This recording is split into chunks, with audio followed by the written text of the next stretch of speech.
Ile upu ole ola Feta lai mai le alie Ia matola ngona O te alupe a Te finanga loai O te whaia le alie Feta lai mai Ua nau nau o mātou loto I le upu ole ola Feta lai mai le alie Ia mātou la mona O te alupe a E finana loai O te whaia le alie Feta lai mai Feta lai mai le alie Sei whaaro o logo lau whanau I le upu o le ola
Praise God. Mātou 𝚜𝚑𝚙𝚢𝚑𝚘𝚡 fiafi. Ua mātou langona whaatasi le tua o whamanuianga le nei pō e maiso le nei aso. La mataina le lii o le nei fo iwa yaso pupu o mātou sāvalia. Ele uma le tua le loto whaatai, ele uma le tua le loto oli ia te oe ono au whamanianga whaftai sa matou a mataina le tautua ma le talainga i le nei whaiaso. Ia la uso o lau whanau tau te mawhaiva le ua matou tini tau nuu mai le tua nei whaitaini o le whawawinga o le matou tautua ma le awananga ia te oe.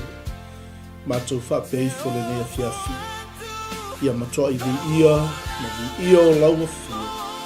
I le nei pōro mātou atua whamanuia i so mātou atunu ele o Samoa. E mai mua whaafonga mai, la wao sina o le tala le lei, tupu matamali i o whailaunga, tula toa o le atunu. Mai se le li o nei o mātou tamam tina mātua le li e, o lātou tapo i a whaiva o auna. So o se whata whaitaulanga o le atovine, so o se mga ala ma so o se whawa ai. O lo whapena le tua o na whola ina ai lo whinanga. Whaftai nei pō, mai se au auna ngā lulua nei asu. Whaftai tele tamai lau whamalulonga o lau whaunga. Tawa veina i mātou tamai lea taini ma lea taini. Whamanuia i so mātou watunu ele o Samoa mai lava le. Whainga malo i ona tai o ainga nuku e kale sia. So se whaala potopotonga tamai. Au watu le tua au whamunianga. Mai se le li e, lo ainga o le tala le lei, so o se tafa, tuli manu le nei ke lope o lo whaafonga mai ai. Whamanuia le tua e lo ainga le nei po, tu mau ia te oe le tua le viinga, le whanetanga, le whamanu ma le whaafutai a lau whana, mātou whaapeifu. Te matai sanga vi ia oe le mātou le tua, nei masa umai o oe le whaavau. E whawa waulawa. Amene ma mene.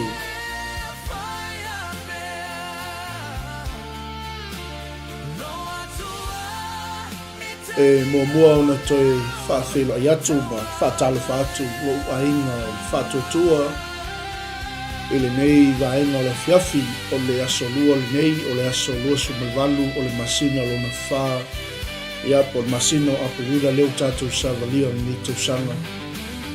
O whalo whaatu ma whaafelo i atu whaatu li mātu lau porkalame o le tautua ma le aunanga Global Kingdom TV i so se maota ma so se lawa so se waipanoa lava o lo whapenao nei whaafonga mai e lea fiafi whaaftai lau mafuta mai, whaaftai lau tatalo, whaaftai lau tapua inga Samoa ia leo ua rai manu whaatamaso al inga le aso a o lo whaawau pea le tutu o whaiva, o ngā luenga, fola lau whai ngā luenga. Ia i lea whata whaitaulanga, ma lea whata whaitaulanga. Whawhela i atu i le au whai ngā luenga tofia le tua, whaaktai lau tau tapua inga, lau tau whaanono ngā manui le li. Ia wase manuia o Samoa, maise, ia o tamam tina mātua o lo la tau tapua ia, whaiva o Samoa. Ia whaafela i atu nei vaenga o le afi. E whaapito ngawhas whaatalofa i leo whai ngā luenga o lo mātou ngā lulue nei whaitua ngā luenga. Maisa le tala inga a le tātou Global Kingdom TV. Ia whaafela i atu mo le atu i nganga whaaftaitele. Lau tau ngā luenga whita i le aso ma le aso. Wāle tau alanga ina pea o le whina ngalo o le tua. Tau longolongo e ala i upo le tua. E whaamalo sia i pea le ainga o le whaatuatua. Whaamalo le ngā lului, whaamalo le au auna. Ia whaamalo fo i le alolofa i le atua malona whina ngalo. O le tatalo ia whaamanuia tele le atua e tusa. Malo o tau ngā lului ma le pūno no wai. I le ngā luenga le atua. Whia lava se tauwine, se whata whaitaulanga. O loo e ngā lue ai ma e au auna ai. Ia o tatalo, ia matai whamanuia le atua ia te oe tusa ma le whaiva o lo e ngā lue ai. Ia ma se fo i o woma paanga, e la tau uma lava o e pele ma mamae, nei fo i tautua ma le aunanga, Faasoa whaaleanganga i le aso ma le aso. Ia whaafela i atu ni vaenga o le fiafi, ma loa fua i lau maua, i le alofa tausi o tātou tāpau similang, leo tātou sāvalia foi, le whaiunga o le nei masina a maise ia o le foto ai mai o le masina lona lima. o lo anga le lei mai pea le tua ia te tātou.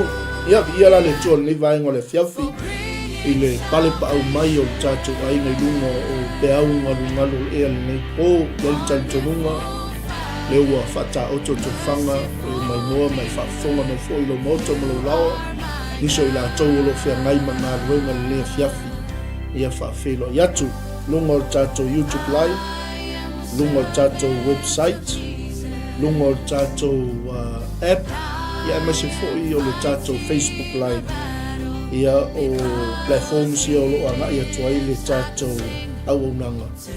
Ia i leanga le leia o le tua, share tātou polkalami, share le upo le tua, whai le ua e manuia, Faasoa le upo le tua i o tātou ainga o tātou whanau, ina ia iai leanga le leia o le tua.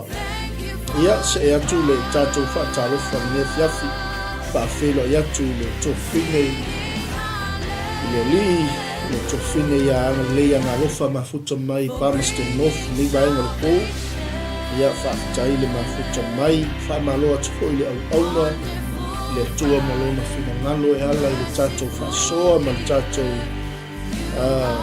mati-matinga i lea taimi ma lea taimi.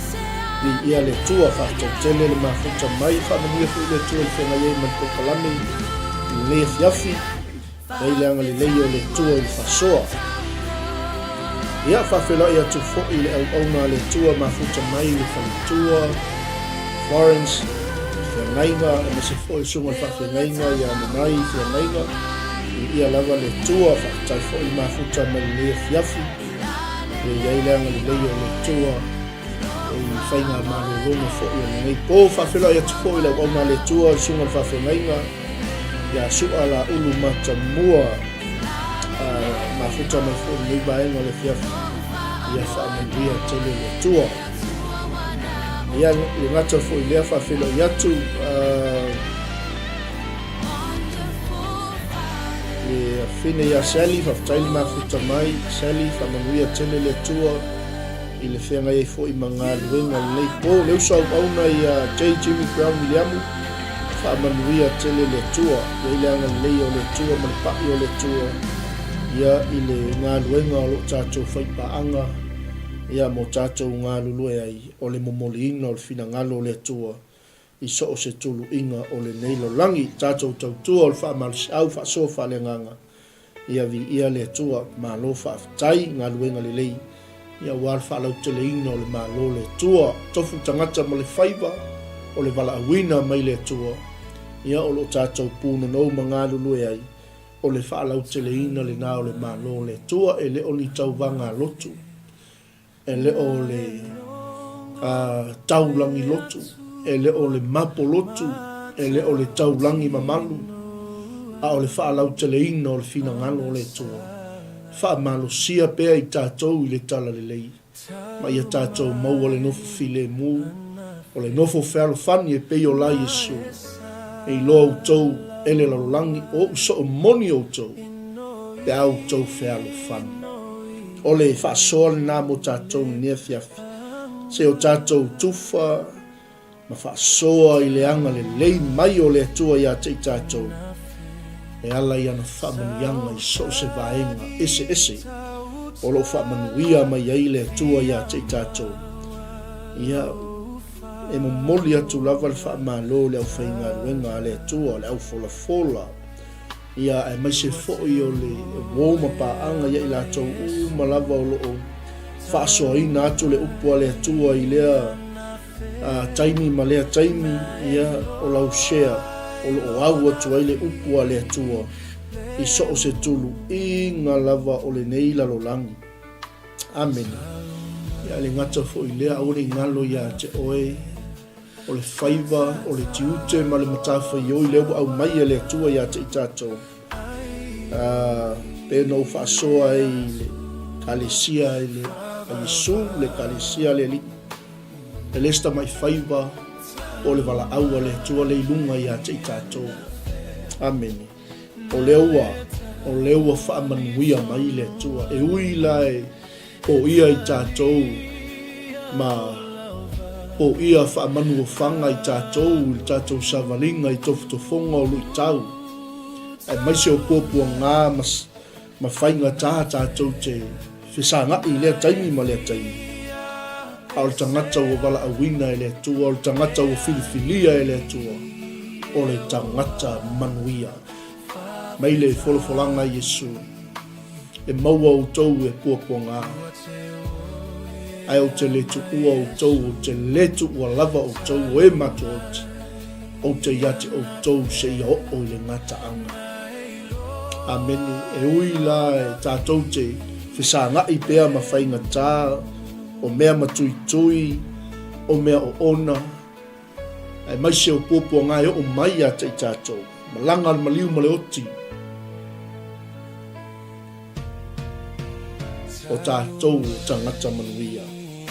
Tātou o tangata o whaamanuia inga e lea tō, whaamalolosi. Tātou loto te tele, tātou ono sa I pēa, tātou pūno nou mangānu lue pēa. Ua whai to toa le toia whio mai o le li. Amen. Ei leanga le lei o le tua I lo mafuta mai le neia fiafi, o se whaamalosi, o se whaalai au, o se Faasoa mo I tātou uma. Ia tātou te wawa ai le tua, I le nei fo I vai tau o lo tātou ia I leanga le lei mai o le li. Ia vi ia le tua nisi o tātou ainga leua pale pa au mai whawhero ai atu le au auna le tua sunga whawhengainga Paulo Antonio Hunt, whaamanuia tele le tua le whenga iai ma le ngā ruenga le alii, whaamalo le fola mo le mau au auna I le tua vi ia le li. E ngatu I lea whawhelo ai atu tina talo ia anatongia ma le tātou porokalame o le Hallelujah, fe au o le sātau, whaamanuia tele le tua le mafuta mai ana, te lofa tele mo oe ma le ainga, sunga le toina ia 𝚟𝚑𝚙𝚎𝚘𝚘, ma le whaltua, whaftai tele le mafuta mai, whaamanuia tele le tua. Ia nisi o tātou ainga ua le maua atu le waai, le aise me lilo le sila whanga le tua. Amene, a o le manaonga, ia ma le faa olo ma au al tātou polokalame ma so se polokalame lava o le vaa e fauteli o lo tātou ngā lulue I le fausia ina o le malo le atua shea le polokalame shea le upua le atua I lau whanau o lou a inga ea tātou te manuia ai. Amene o le Faasoa la mo tātou le neia fiafi ala mai le tautua ma le unanga Global Kingdom TV channel nei po lau tau au auna e tautua mo oi sa mo le tunu pele ia tātou loto whaaftai manuia o le atua ia ngata o tātou mana oi mea o tātou maua vi ia le atua tama nei po o lava o langona mai lo leo. Ma ua mai le tua leo wale lea atu lau upu I lunga le ea lea fiafi. Lea li ie o lau lava upu. Na te utu fia le li o matou loto. E ma lia I o matou mana o I mea le lei umata maolo o iai le tali. Ta maa whau ula o auna o na o se mea whai ngā luenga. A wale tua lau upu fola ni o alo whangia le tua o ia upu lana telefoni o mata lana TV o whaalongolongo mga lue ai mai se foi o fatu ai matausi o whengai ai o la ngona mai lau upu tama pa iatu le tua lau whaamalolonga pa iatu le tua lau wanga le lei e le pupu lau a au e le tutuli le tua o whonga te la ngona o lato musu atu o lato wala au atu i ate o whamanuia le tua I ainga taitasi whamanuia le tua I lau whanau le nei po whia lava se mamao le tua I o atua I lau upu I nei tia ia iai le tua lo wanga le nei whawheilo ai le tua se mana onga whawheilo ai le tua se mana onga tō pito I lau whanau ne fiafi. Ei le tua lau whaatumunga ia te I mātou nā tia I mātou o tangata whaatauga. Ai ali o e te riso manu malo I o mātou loto. Whamanuia I seo mātou ainga le ie lau whauunga e ufi ai mātou lo mamalu le ali i lungo a inga taitasi nei po. Hei ta malo wang lei nisi o lau whanau o whea ngai mga luenga ta mā. Leo ina ma puipuina i la tau le li. Le whea ngai ai mga luenga le nei a fiafi. Tu mau ia ta oile tu o le viinga. Nei masa umai o atu i le whaavavau e whaavavau lava. Amene ma amene. Ia whaafilo i atu tinai atu sivi, tole fua tali timu, whaamanuia tele le atua. Lea fiafi na ua e mai mo mai lungo tātou screen o le tātou polokalame Faasoa mo o le nipo. O le loto whaafetai o le tangata o le atua i le kalesia i lo latou wanga le lei. I lo latou walo lofa. I lo latou tau singa i a te ia o iai le tala le lei. A o iai le tala inga ma le misiona. E le ingalo i tangata o le atua le au paia, le au whaatua tua, o le au kewisiano, o i latou walo lofa i le atua. O le fia ma le oli o le tangata o le atua. Na ia whaafitai atua i le kalesia, o no le latou anga le lei, o no lo latou tau singa i tangata o le atua. E maise o le tatalo ma le whaamanuia o le tangata o le atua i le kalesia. Na whaamanatu ai e le apostolo i le kalesia i au ngā le atua, le au whai ngā luenga le atua. E o na ia whetalai ai o mātou o au na Iesu Keriso. O i mā ua ma Timoteo, o i mātou ma Epafara. O la mātou tusi le nei le au paia o malava o e o i ake riso, Iesu o i latou uma o e o i Filipi. A toa ma Epikopo, a toa ma ti a kono. Mai le ia o le whaamanuia le apostolo. Ia iate o tau le alofa tu noa male manuia mai le tua, lo tātou tama, a toa malelii o Iesu Keriso. Amene. O le loto le tangata o le tua wa sa atu. O le loto le tangata o le tua wa whaalia mai. Ona o le anga le lei. Ona o le tausinga. A le aupa ia ma le au whaatuatua o iai le tangata o le tua i le tala inga. Me lea sa moa le atunu pele. E tō le pūlou whaafetai le loto ono sa moa o tangata tausi au nā le atua. O sa moa o tangata e le whailonga tangata, e le whailonga au nā le atua. Amen. Lea laua ua sa saa mai le loto le tangata o le atua le kalesia. Filipi, whai au masui, whai au ma leo le au paia. O te moli atu se whaafetai ate o tau malava. Oi Filipi, o le au paia o malava, o ti a kono, o epikopo, o ta mā, o tina, o whanau, o le ainga o le tala le lei. Ameni, ia iate o tau le alofa tu no le tua. Ameni. Male manuia mai le tua lo tātou tama. A toa male alii o Iesu Keriso. Amene ele iai se tangata na misi le whaaftai le tangata o le tua. Amene ele ingalo le tangata o le tua.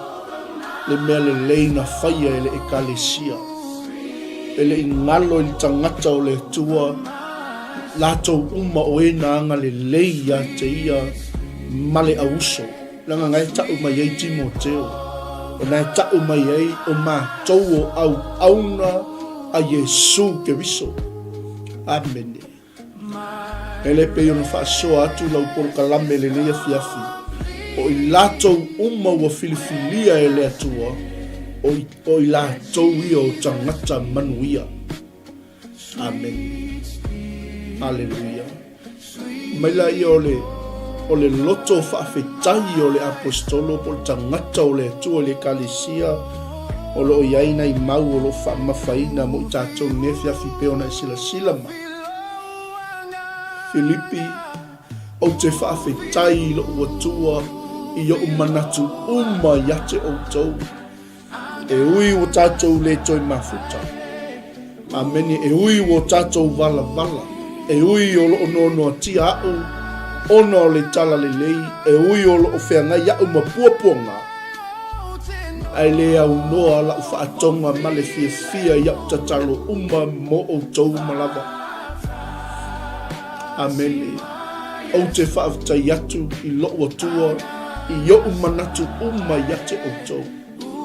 Te lo sa moa lo watu no peni. Le ase mea le leina e whaia i se au na le atua. E le ngalo i le tangata o le atua. Amene. Whaawau. Ngalo e ngale lei. Whaawau le au nanga i le fina ngalo le atua. Le angau leo wasa saa mai le loto le tangata o le atua. O te whaafetai atu. Filipi lo ua tua, i o manatu ia te outou. E lea unoa lau whaatonga male fia i lau tatalo mo outou malava. Mea foi lea whaafofonga mai le 𝚗𝗚𝚙𝚢𝚘𝚑 Yesu Keriso. O ai lava se auna o lo e ngalue ai lalo lana taitainga. E le ngalo o il tangata o le atua. O lo tatalo le tangata o le tua mo oe. O lo manatu le tangata o le tua mo oe malu ainga.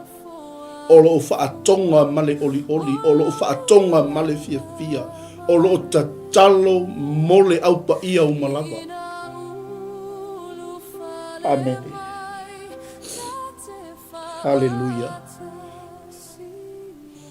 Tatou loto te tele. Tatou whaamalo losi.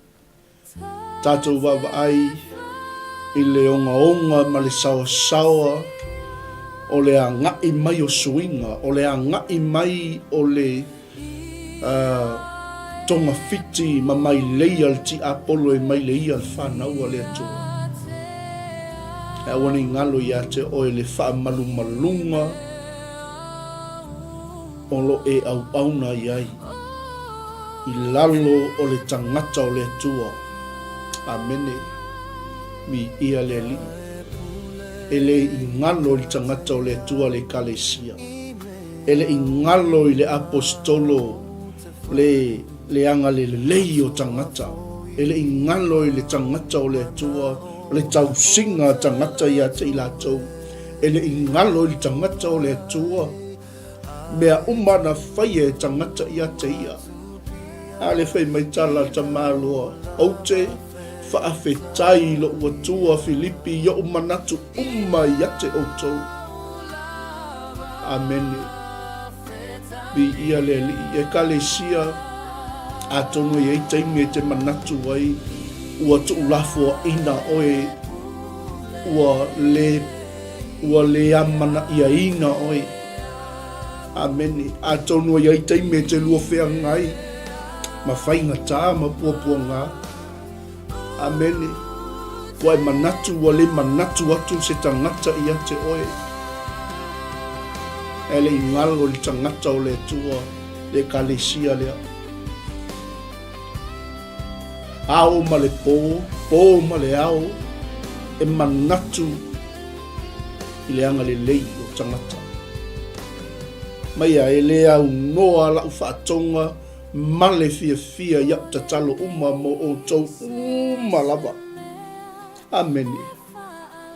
Hallelujah. E se la le matango fia o le se saa mai o le loto o tangata o le tua le 𝚗𝚘𝚎. Fe mai Filipi ona o lo o tau mafuta whaatasi la le tala le lei. Talu mai le ulua i aso o mai le aso nei. Mai ei wa leva una fuli mai le tua o le tangata o le tua. Leo no tia i le fale pui i le tala le lei. A lea eanga le lei a le 𝚗𝚘𝚎. O lea lava e wha waunga ruenga le lei. O lo o momoli a latou mea alofa o loo momoli a latou whaamanuianga o loo momoli latou whaamomoli i tangata o le atua. Amen. Mai lai o tala Paulo i le Kalesia Filipi. Amen. E lea unoa la whaatonga male fia i au tatalo mo o tau malava. Ono o tau mafuta whaatasi la le tala le lei. Talu mai leo lua i aso wo mai le aso nei. Amen. Hallelujah. Ele i maua se file mua o tangata o le tua. Na tusi mai ai to tono o le fale pui pui. Amen. Whaftai. Male mautino. Fe mele o tala tamalo. Ma naia ia e wha au waulau whaitau. Mele o tala la apostolo i le Kalesia. A waua o mautinoa le nei lava mea e Kalesia. O ia na a mataina le ngaluenga le leito tonu ia te outou. E wha atoa ina i lava e ia e o atu lava i le aso Yesu Keriso. Amen. Ewa le mana ia ma le au le lei o le upo o le atua le neipo. Awa le ingalo ia te oe o le atua na a mataina le ngaluenga le leito tonu ia te oe malo a inga. Awa le ingalo ia te oe o le atua na ia ta pena wha manuianga. O le atua na ia saunia mea le lei. O le atua na ia au maia i tātou lei ma mau lewa e manuia. Lewa tātou wingu i manuia o le atua. Le matango fie ma le lei o le atua. E wha atoa ina i lava e ia e o atu lava i le aso o Yesu Keriso. Amen. O se fe au tau moli mo tātou le nei po. Ia tātou loto whawhetai manuia o le atua. Amen. Aua tātou te mana o tele. Hallelujah. Ia ngatau tātou mana o i mea o tātou maua. Hallelujah. I ia leli. Aua o mauti noa le nei lava mea Filipi. O ia na amataina le ngaluenga le lei to tonu ia te outou. Ele o le whaife au. Amen. Ele o le au na le atua. A o le atua na ia whaia le mea le lei. Mo oe malo a inga. Amen. Vi ia le atua. Awala ni ingalo e Kalesia le upa ia ma le whaatotua. O le atua na ia amataina le ngaluenga le lei to tonu ia te outou. Ma le wha moi i wha atoa ina i lava ia e o atu lava i le aso Yesu Keriso. Amen. Vi ia le atua o le whawhetai a le tangata o le atua. Melo tala Paulo i le Kalesia. Whaapei ona te tau ona o manatu i le nei mea te outou umalawa. Amen. A waua tu wina ai outou i loo loto. I loo nei nono tanga. Amen. Malau whaatonu atu. Wewa ia i le mamao le mea la e whaafale pui pui. Ia ima le mea na a mata i le atua le ngaluenga. A lai au mai lea. Au mai ia le whaatonua. Le whaamaoni o le alofa. Hallelujah. E le whaapeo i eise me o tupu le Kalesia o le a o le loto o tangata o le atua. Sa saa mai le Kalesia. Amen. Whaapei ona o manatu i le nei mea te outou Filipi. A wawa tu wina i outou i loo loto. I loo nei noa tanga. Amen. Pei ona Faasoa 𝗗𝗙𝗎𝚘𝗏. So stangata i eise amatanga o se mea o stangata manuia. Hallelujah. Le ase mea wa tu wai oe le atua o oe o tangata manuia. E le tu ua e le atua i tātou se mea e whapena o na tātou whaale tonu ai. E le tu ua e le atua i tātou i se mea tātou te mawhatia ai.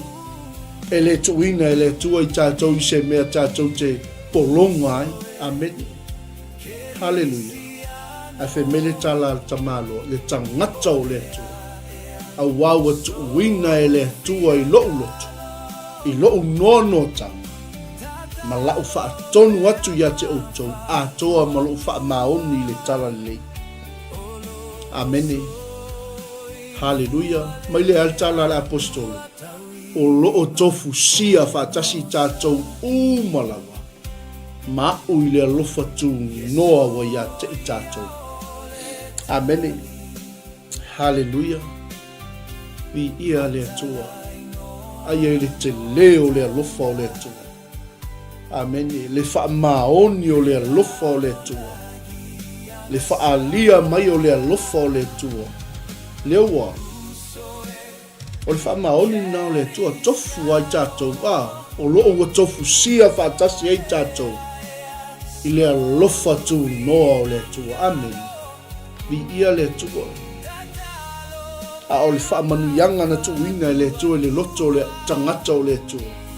A wawa tu wina ai o tau I lo loto I lo nei nono tanga. Ma lau wha atonu atu atoa ma lau wha maoni atu I le tala le lei.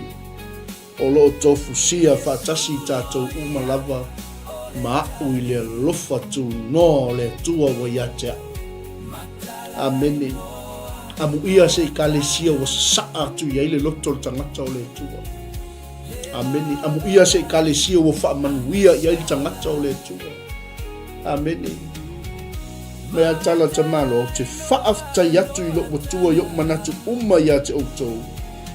E lea unoa la whaatonga male fia fia. Ia utatalo mo outou malawa. Ono lo outou mafuta whaatasi la le tala le lei. Talu mai le ulua yaso wo o mai le aso nei. Amene. Hallelujah.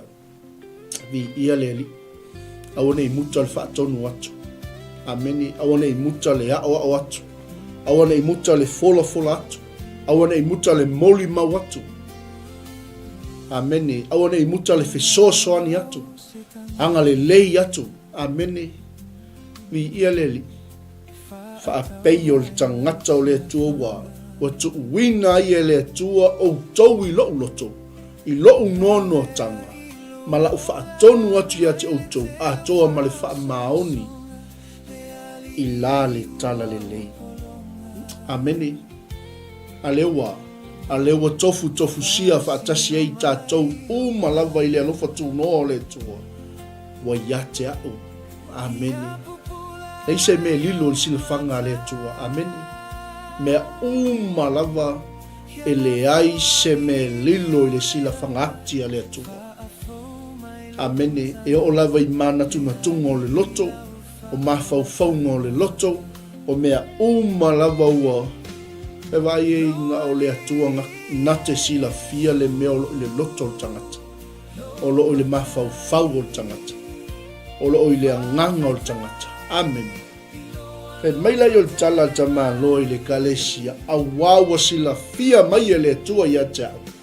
Ua tele lo una watu ia te o tau umalawa.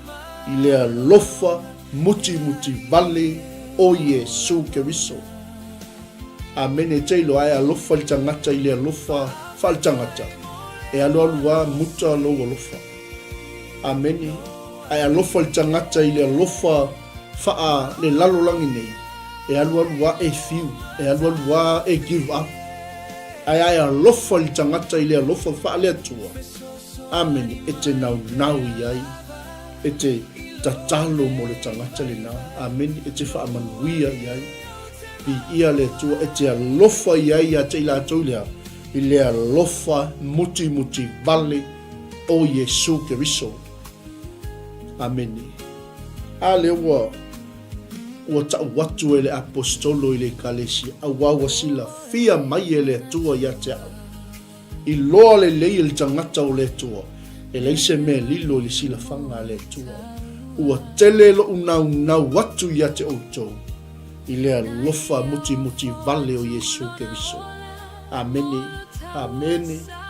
Vi ia le atua. Me le kalesia. Whaftai le atua I le tala le lei. Whaftai le atua I ona manuia. Whaftai le atua I lana whaola tanga. Whawhitai le atua I mea umalawa. E o tātou whamanatu nei po. Ia tātou loto whaftai manuia o le atua. Amen. Alleluia. Whai maile o tala le tamalo.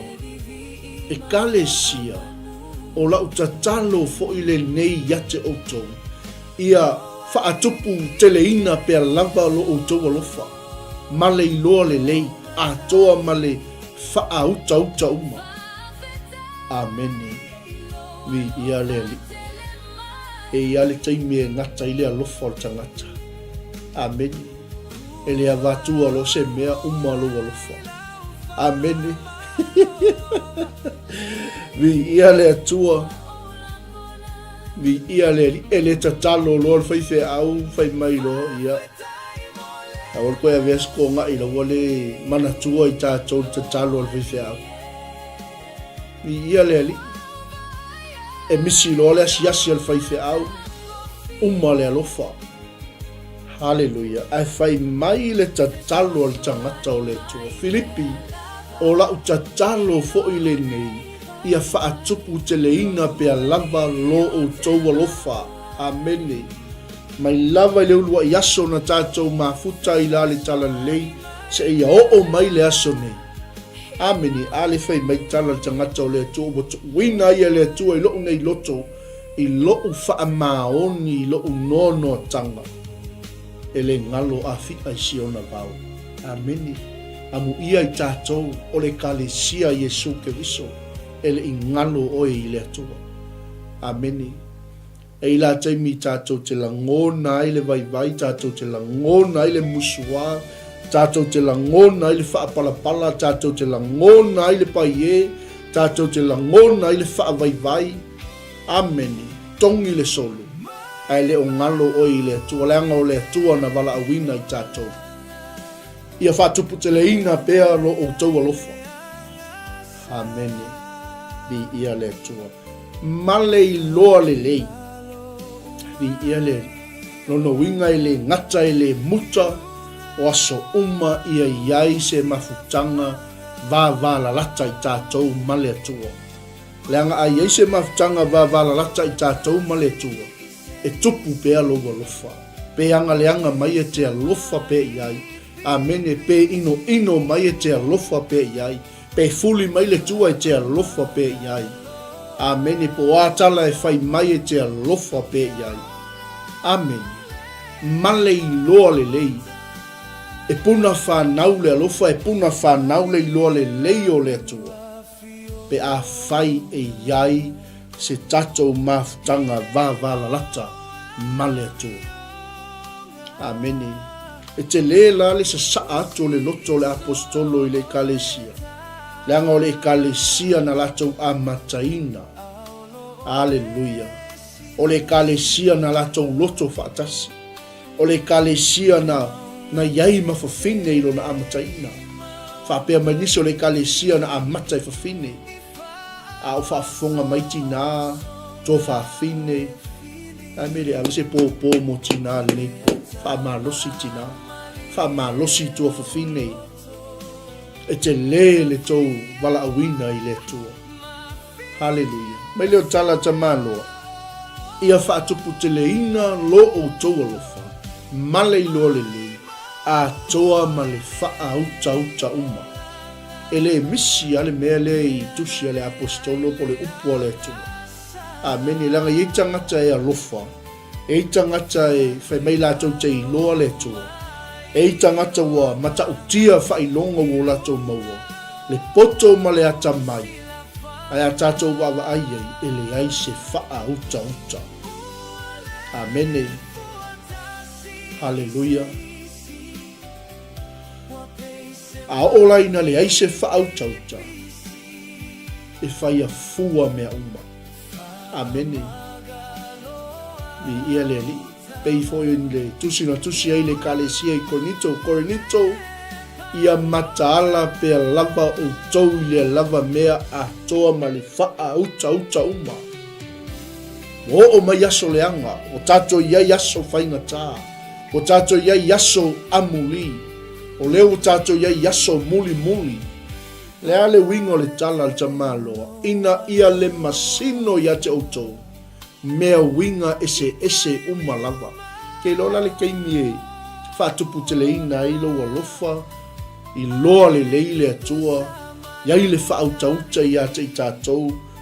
Iai le tātou mawhitanga wawala lata le tua e lunga ia te oi le whauunga le tua. E la ei oi le mamalu o le tua. Se pole a le whengi mai le tangata e te ilo le leia. Ameni. Ni ia le tua. Ina ia le masino ia te outou mea winga ese ese. Ina ia avea outou mai e whaamaoni. Ina ia avea outou mai le matau le angaina pe a o le aso o Yesu ke viso. Ameni. Vi ia le atua. E matau tia le atua. Vi ia le li. Whaftai le atua ono le loto le tangata o le atua. Ameni. Le alofa, le tausinga, o le anga le lei, ai whai mai le tala le tamana. O lau te talo fo i le nei, ia whaatupu te leina, pe a lava lo o tau alofa, male i loa le le, a toa ma le wha au tau tau ma, ina ia masino ia te o tau mea winga ese umalawa.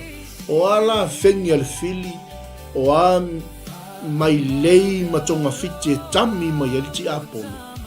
Se pei au le mea noa ia te oi. Amene, e piece of cake a ia oi, e tala noa maritangata e te iloa e le moni. Amene, e tala noa mai lau whanau e te malama lama le lei. Mafua mai whea, e mafua mai ona ua, vāvala lata le lua mafutanga ma le toa. Amen. E awane yo o mai mea winga ese umalawa. Whai lea malapi o le ngā ruenga le tu. Amen. Ai sili ona le avea i tātou mai whaamaoni kai peo te talo ta malo. Ina ia masino ia te o tau mea winga ese umalawa. Ina ia avea o tau mai whaamaoni. Male le tau le ngaina pe a o mai le aso o Yesu ke viso. Amene. I ia le ri i leiwa i tau wa malosi tele le tusi lima. Ua masau le wha masino sino ai. Amene. Aol fesili o a mai le lua mafutanga ma le atu. Vi ia le li. O tupu se alofa ia te oe. Te alofa i le alofa wha le atu. Amene male i loa le lei, a toa ma le wha au tau tau umaina ia masino ia te au tau mea winga ese. Vi ia le li, vi ia le atua le anga a le aise alofa, le aise i loa le lei, le aise wha au tau tau. Amen. Ona le avea leo i tātou ma e wha maoni. Amene. A o le aso ke viso. Ona whai mai leo tala tuspa ia a tātou le whamaoni, a tātou le tū mau se ia o le ngataanga. Le au auna le a ngai male le whamaoni, ulu whafua tuia i le li vau o nifo, ma le tau whai tangi a wei, le mea lo ia i le whawhanonga i whavavau, o le oti e whavavau. Amene, mi ia le atua, a o mo'onga ia o le tangata o le atua i le kalesia. Ina ia, whaimeli tala le tamalo, wa o i loa lo o tau wanga le lei. Wa o i loa lo o tau alofa muti vale, wha pei o le alofa muti vale o Yesu ke viso. Amene, a o le tatalo. Amene, e le suia, le loto le tangata o le atua. Nanga i loa le tangata o le to ele o moe le fili, ele o malo o lo le fili. Ameni. Mele yo tala tamalo. Ia tu tumu o tau i fua o le ami o tonu ma ia Yesu ke viso. Ina ia avea o tau ma evi ia ma whaane ne e ina i le tua. Amen. Amen. A whaila o tumu i tātou i fua o le ami o tonu. Evi ia ma whaanele e ina le atua.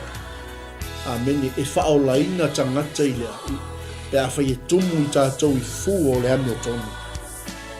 Amene. Evi ia le atua ona ua. Wale leil tātou wa mio. Amene. Vi ia le pia wale kalesia le leng fai e Paulo a Filipi ia tusa la utaua mio male tala le lei. Glory, hallelujah.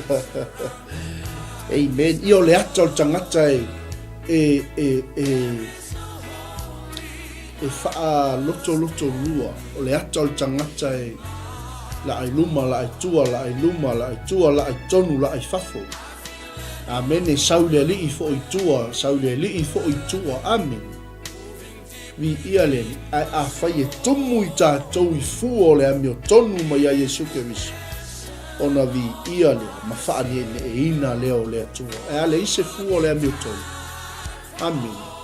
Ona le vi ia leo le atua i mea uma tātou te whaia. Praise the Lord. Vi ia le li. Ia tātou loto whaafitai manuia o le atua. Vi ia le li.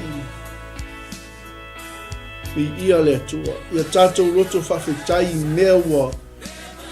Loto inga e le atua i o tātou lima. O wha manuia mai ai le atua. Amene, aua tātou te mana o tene. Aua le greedy, aia. Vi ia le li. Le ale mea wa maua i le aso whaafitai le atua. Le ale mea wa mai e le atua i le ataimi whaafitai le atua. Vi ia le li. Me leo tala tamalo. Tale. Paipuna e spulu male. Tasia ngai lalo am. Mai le au soe, o te manao ia i loa e o tau, o mea na o ia te au. Wai ui na tupu a tili ai le tala le lei. O leo o whaalia ai lo unono tanga o no Keriso. I le fale uma o le au e leo a tō maisi mea uma. O le toa tele fo'i o le au iso o i le li, o lo o matua whaatua tua. Ona o lo unono tanga wa tili ai o na latou whaamalosi e tau tala i le upu male le mata. Amen. Alleluia. Wow. O le mana onga o tangata o le atua. Na ia whaailoa i le kalesia ma le aupaia. O te manao ina ia utou i loa. E kalesia o mea na o ia te au. Wai una tupu a tili ai le tala le lei. Amene. Vi ia le li. Wa whaalia ai le nono tanga o le tangata o le atua. Ona o Yesu Keriso. Vi ia le li.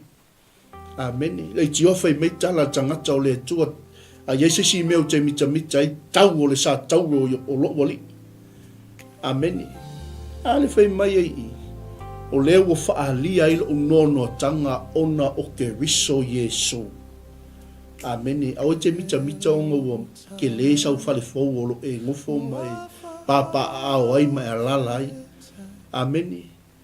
Au e te mita ona ua tele ni au ta avali. Tele ni au tupe mani au ta mao ainga. Ata mamai lau whanau. Tele ni au whaailonga. Tele lau e kalesia. Amene. Ai a tātou mita ona o Yesu Keriso. Vi ia le li. Me leo tala tamalo o loo manao lea le au soe. Leo kerisiano, leo paia, leo whaatuatua. O te manao e loa e o tau. O mea na o ia te au. Wai uina tupu a tili ai le tala le li. O amei. Amene. O e wha maa losi. I ti ngā mawhainga tā o le wala aua le tua i ato. Amene. Vi ia le li. Pe o mai lo whawhi tā uli mawhainga tā ngalo le wala aua le tua. Amene. Vi ia le li. Ai whaftai le tua o le moli molinga o le loto o le apostolo ma le tangata o le tua i le kalesia. Amene. Wa walato i loa. Walato malama. Lai whaatali mai le aso tele o le atua mo i tātou. Amen. Vi ia le li. Glory. Fai mai le tala tangata o le atua pēnu fai tawina mo i tātou. Aia. Fai mai. O le toa tele fo'i o le auso o i le li'i. O lo o matua. O loo matua whaatua ona o loo noa tanga. Amene. te lo fa ma lo si le mai I mo tato tau tua na ma o le tei ta tau tua na ma o le au na le tua tau tua na ma o le tangata o le tua au tau o lau fai fe au te alofa I so se au na alofa I so se fai fe au amen I ia le me ale tala tamalo o uso pele o te mana o ia I loa e o tau amen wa faalia lo no tanga ono ke viso Yesu wa I uaina tupua tili ai le tala lele amen I ia le ia avea me tupu matofotofonga e o mai a te tato ma me tupu tele ai le tala lele le ale wingo le tala le apostolo ia faolaina ni anganga ono lau moli mau o mea te tinga ina ai, o mea te manu anu ai le ngaruenga le atua, o mea te awha ina ai, aia le liu e le atua e whai mamoli mau, e tupu a tili ai le tala le lei. Ameni. Ai leo o mai lo popua ngā e solo muli, o mai lo popua ngā ma whainga tā e whesile ngia le tangata o le atua. Ameni. Vi ia le atua. E le whaingo whia li kako wholaunga ma le pala aua le atua lo tatou ngā nukue ai. Amen. Ai teiloa, e whaingo whia mea uma, pe a whai tatou teiloa, wa noanoa tia I tatou ona o ke riso Yesu. I ia le li. Amen. Le ala ua avatu le mana onga o le tangata o le atua, ina ia I loa e le kalesia, o mea umana o ia te ia. O lau wha malosi sa moa lo watunu pele. O a mea umarwa na o ia te oe, na tupu ia te oe. Amene whaalea ngaina o oe. Mea umana whai e tangata ia te oe. Amene ia tupu a tili ai le tala le lei. Ia whaolaina isi a nganga. A vea lau launga ma lau savalinga e whaolaina isi a nganga. E whaamalosia isi tangata mo le li I malona fina ngana. Amene. Ale o faalia le nono tanga o ta maloa ona o ke riso Yesu. Pe ia le anga fai mai pe o le fai tawina le fale o le aue leo a toa mai la tau uma sa ia te ia. Mai leo tala ta maloa o le toa tele fo o le awuso I la le ali o loo matua faa tua ona o loo nono tanga. Amen. Vi ia le ali. So il vai fe au. Amen. Au e te mamau ma tangata o le atua. Te le yo le avenga le tangata o le atua. Amen. Ai tupu a tele le ngā luenga. Ai tupu a tili le tala le lei. Pea fai te so le tangata o le atua. Amen.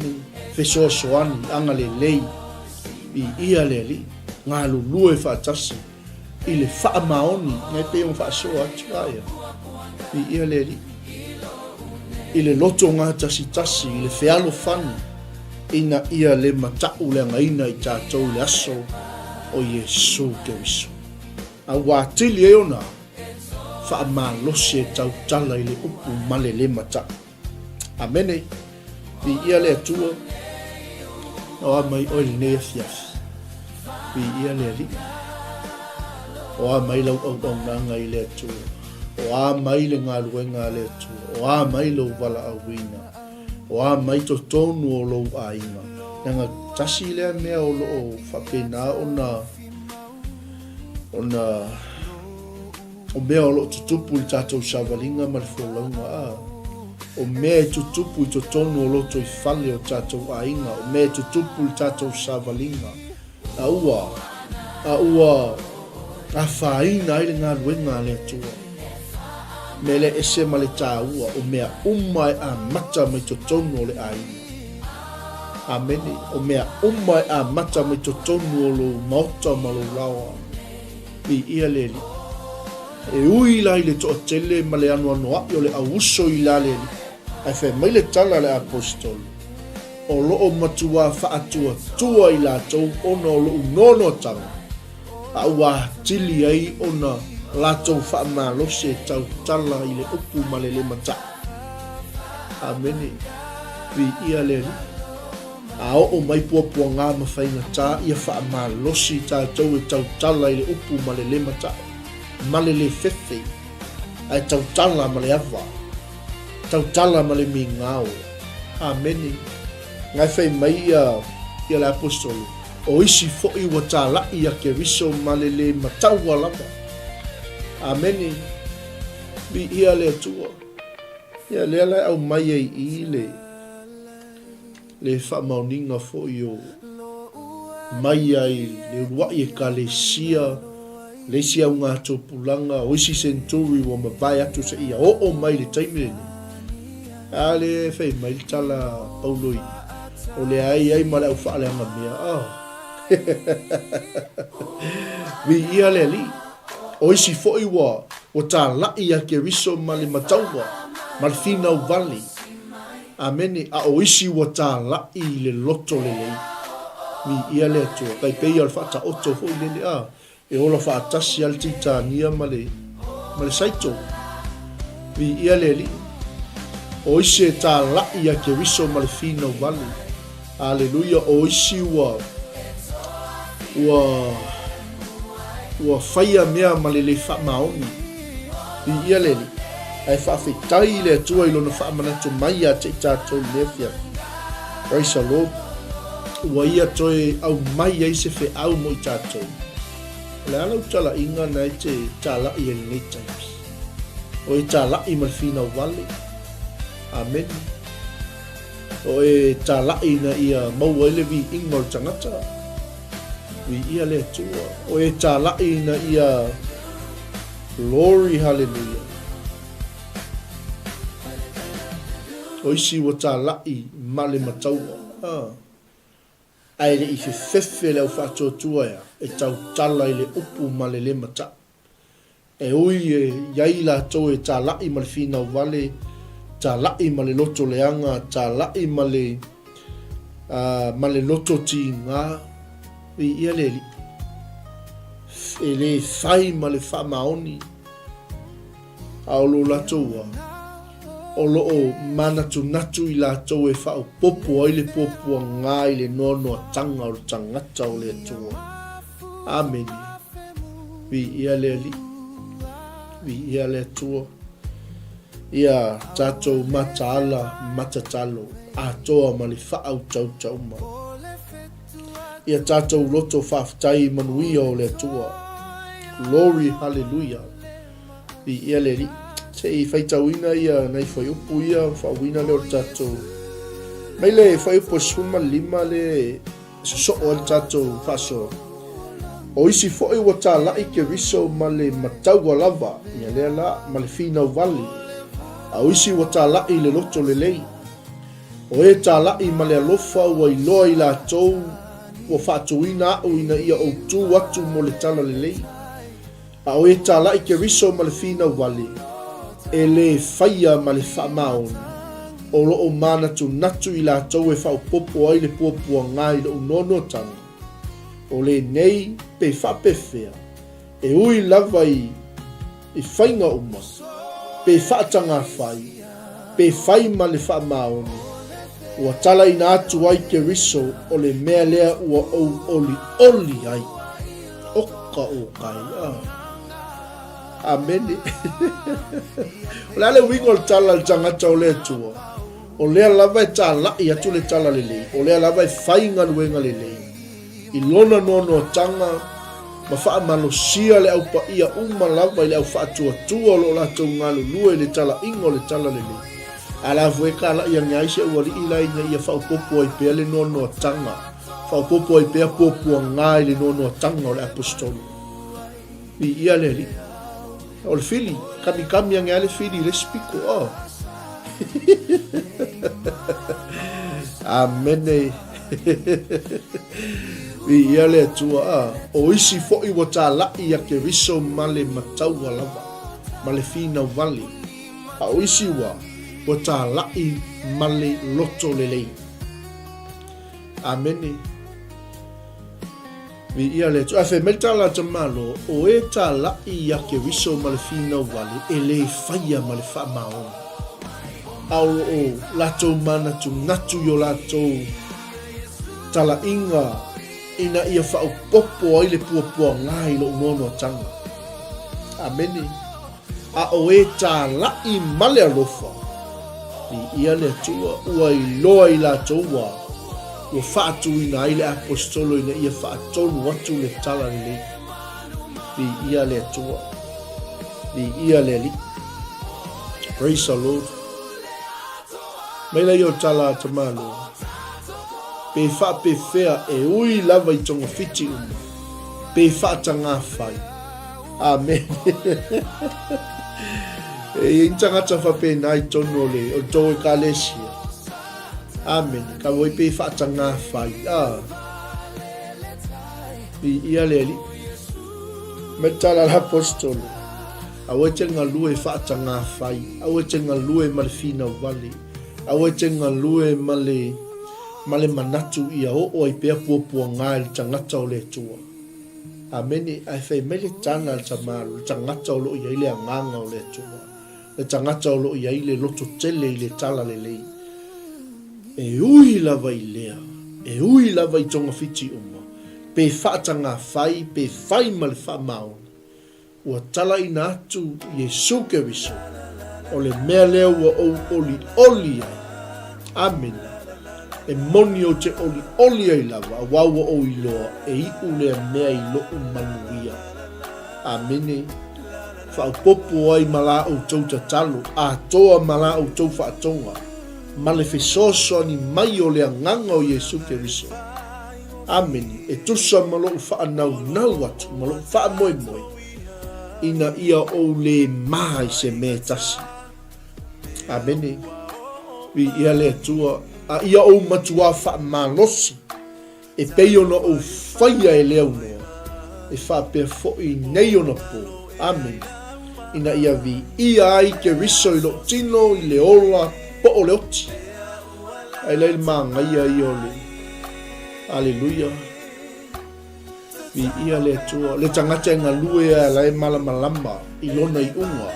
Mel tala te malo a wawa o i loa e i ule mea i lo manuia. Ona o la au tau whātonga mele awi sau pōpō mo lau tatalo. Awi sau pōpō mo au auna le atua. O lo o la tau tatalo, o lo o la tau whānono manu i le lii, o lo o la tau wala au i le atua i le au ma le pō, ina ia whe soasoani atu. Ameni. Mei al tala tamalo. Ona o la au tau whātonga a toa ma le whe soasoani mai o le anganga o Yesu Keriso. E tusa malo whanau nau atu ia te outou, malo whamoe atu ia te outou. Ina ia o le mai se mea tasi. A ia matua whamalosi whapei ono o whaia e lea o noa kalesia, whamalosi. Leo paia, ma leo whatotua, huso i le tala le lei. Tātou whamalosi. Pei o le tala le tangata o le atu. A ia o matua whamalosi whapei ona o whaia e lea unoa. E whapea fo'i nei ona pō ina ia vi. Ia ai ke riso i lo tino i le ola po'o le oti. Amen. Le fefe le oti. Hallelujah. E ui le nono tia. E ui le to tele le au fina wale. Hallelujah. To tele le au 𝚟𝚙𝚎 ma le loto le anga to tele le 𝚟𝚙𝚎 nei e whaupopo e pe puapua ngai tangata o le atua. Awa i loa e le tangata o le atua. Amen. Ina ia vi ia ai ke riso i lona tini. I le ola po le oti. E mai lola i o le tala tamalo le maule ua lau sila fia umaleva e tato. A wao lo wola wa ia ke riso le. A o lo oti. O lo umanuia le. Amen. E le iso onga quote la e le apostolo le maule. Mi ia le ali. Le tele ngwha o ngā e tātou i maliu ma. So se mafutanga. A o le mafua anga le. Na quote ia le apostolo le maule. Le anga ngai iai ma le au 𝚟𝚙𝚎 ma le fina wale. 𝚟𝚙𝚎 ma le loto palapala. 𝚟𝚙𝚎 na ia whaopopo e pea noa tanga i tangata o le atua. Amen. Mi ia le ali. A fe mele tala tamalo po le ola po le oti o te au na pea mo o ele atua.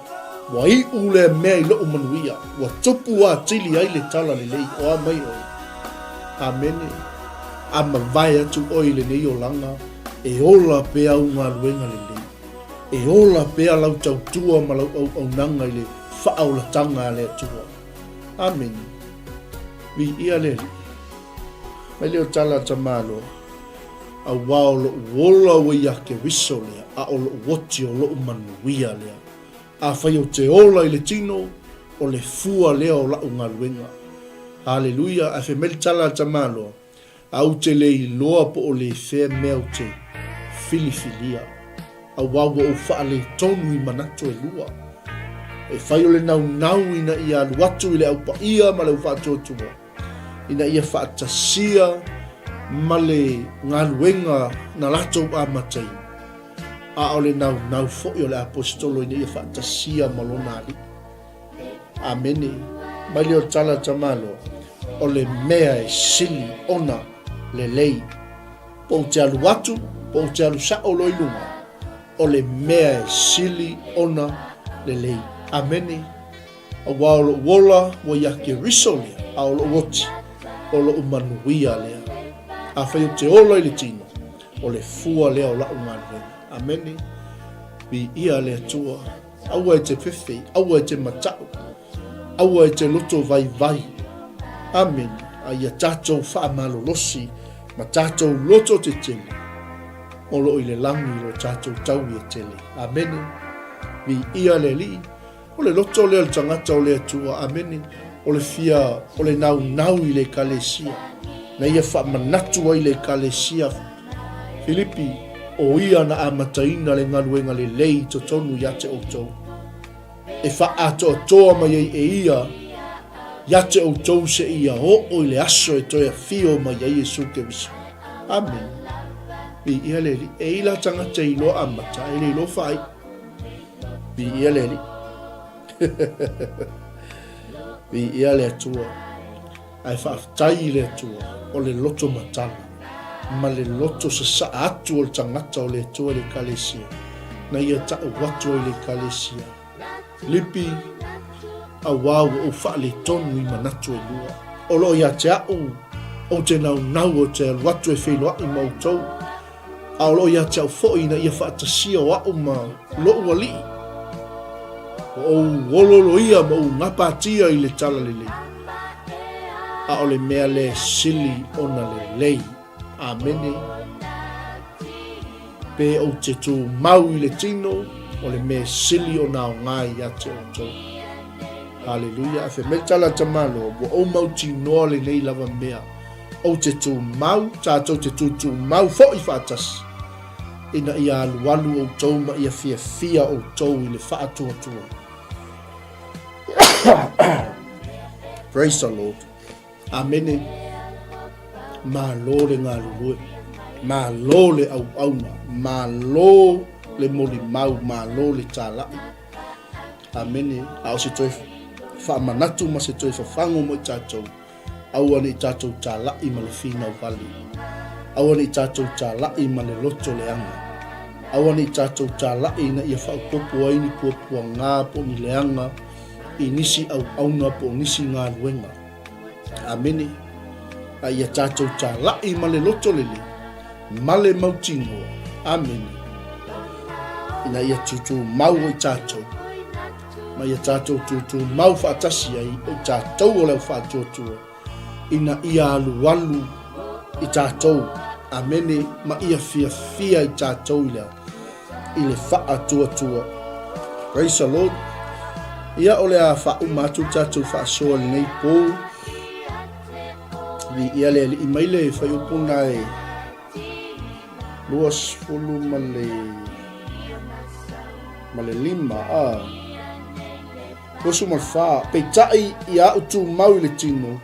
O le mea le sili o nao ngā ia te o tau. Ua o mau tino le nei mea o te tu mau. Tātou te tu mau whaatasi fo i uma. Ina ia alualu o tau ma ia fia i le whaatuatua. Ina ia whaatupu te leina ai lo o tau oli a ke riso Jesu. Ona o au. I lo o toi aluatu ia te o tau. Tau ina ia tusa la o tau. tauina ia tusa la outou amio ma le tala lelei a Keriso. Pe a whai o te alu atu ma wheloa i ma outou, pe o te nofo ese, ia o i loa pea sina tala ia te outou. Wa outou tu mau i le anganga e tasi ma le manatu e tasi. O loo fi nau wha tasi mo le wha tua tuanga o le tala lelei. O loo le wha ma te tauina outou se me tasi e i la tou o e te te mai. A wao le whailonga lea ia te i la tou o le malaia. A o le whailonga o le ola ia te outou e mai lea tua fo i lea. A wao a foaina ia te outou ono Keriso. E lena ona ia whaatua tua ia te ia. A ia whaatinga ina fo i outou ona o ia. O ia te outou fo i lea lava taua. Pei o lea na outou wa ai mai ia te au. O lo outou whaalongolongo nei fo i ia te au. Amene. Mi ia lea tua. Mi ia lea li. O toi upu o ta māloa. Pele ngata o le tatalo o le whaafetai. Ai whi mei le tala le tangata o le atu. Leo pa ia ma leo whaatoto. Ia whaatupu te leina lo outou oli ia Keriso. Ona o hao le tangata o le atua. I lo toi alu watu ia te outou. Amene. A le mea le tauna outou whaia. Tauina ia tusa la outou a mio ma le tala le lei. Ia Yesu Keriso. Mi ia le li. Pe o te alu watu ma wheloa i ma outou pe o te nofo ese. Ia o i loa pea sina tala ia te outou. Amene. Mi ia le li. Wa outou tu mau i le loto ngatasi. Ma le manatu e tasi. E mele o tala tamano o loo fi nau wha tasi. Mo le wha atua tua o i le tala le lei. E se le mangai o se. E ka le sia o se mafutanga. E a inga o le tua ea. E loto ngatasi. Manatu e tasi. Mi ia le li. Fi nau wha tasi. Mo le wha atua tua i le tala le lei. Amen. Mi ia le li. Mai le yo tala tamalo. Ilipi o loo le whaamata tauina o tau se me tasi.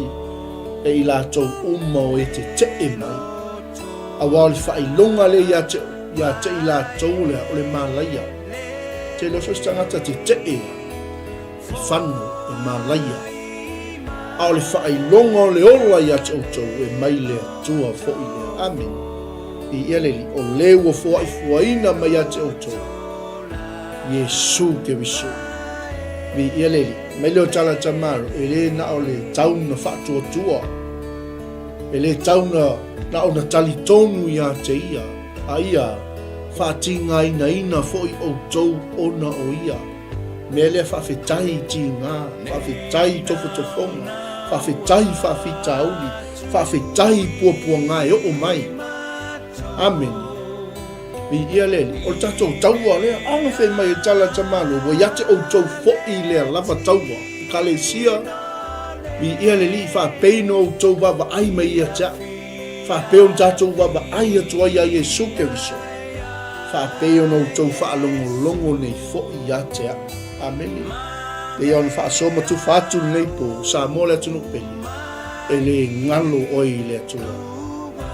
Amen.